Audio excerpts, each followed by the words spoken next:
Hi, I'm Chris Hergenrader, boys basketball coach of St. Anthony Village High School. Today we're going to work on perimeter dribbling moves to get past your defender. We'll break the moves into three basic moves: hesitation, a crossover move, and then an inside-out move. And then we'll take an advanced look at those moves by combining them to get past your defender. Our first move is the hesitation move. This move is just like it sounds. The dribbler hesitates his dribble without completely stopping the dribble. He's trying to give the defender a sense that the defender has stopped the move, and when the dribbler detects that the defender has relaxed, our dribbler then will attack the outside of the defender with a low, quick step past the defender. Tate will demonstrate a right-handed hesitation move now.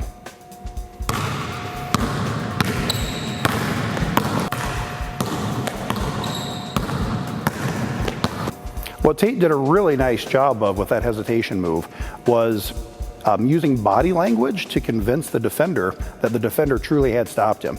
Tate's shoulders came up, his eyes came up, and then the ball slowed down. And again, as soon as the defender relaxes, you get low and explode past your defender to get to the rim.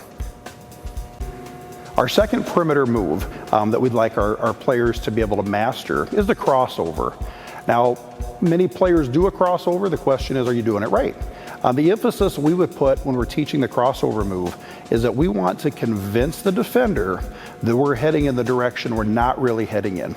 So in this situation, Tate will be dribbling with his left hand, and he's going to try to convince the defender that he's actually going left, when in fact he's setting up the defender with shoulder fakes, with a hard step, and then we'll push the ball quickly from his left to his right in a low, quick fashion to get past the defender. So this will be a crossover from left to right.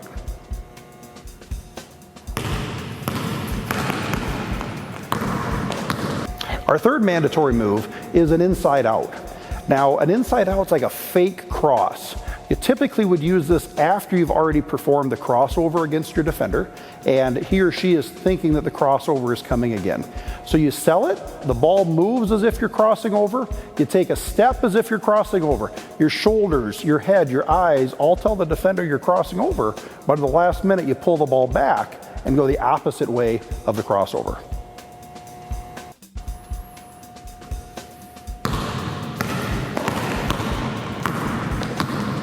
We call those three moves our mandatory moves because in any perimeter dribbler, you should be able to perform those moves, and they're going to be effective to you at whatever level of basketball that you play at.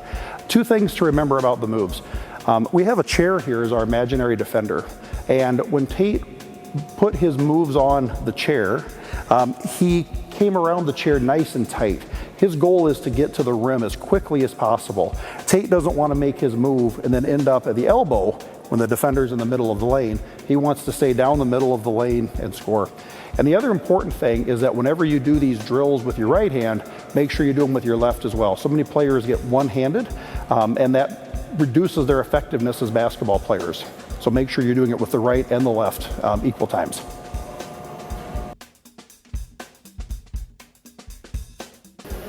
Now that we've seen the three basic mandatory moves in the hesitation, the crossover, and the inside-out move, as players master those moves with both the right and the left hand, they're going to be asking what's next. The next step in the evolution of these moves is what we call combination moves, where we put two of the moves together. The first move we will combine together will be the hesitation move with the crossover move. Now, the hesitation should get the defender up and relaxed a bit, and then the crossover will change direction before the defender is ready for the cross.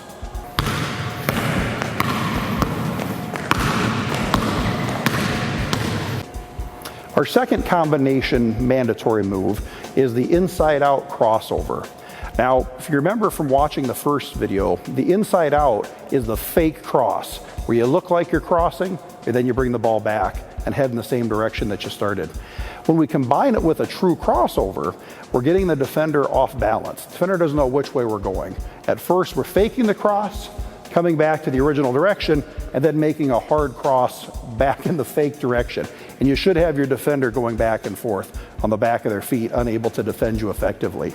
So the inside-out cross is an advanced move, but a very effective move when you've mastered the inside-out and the crossover.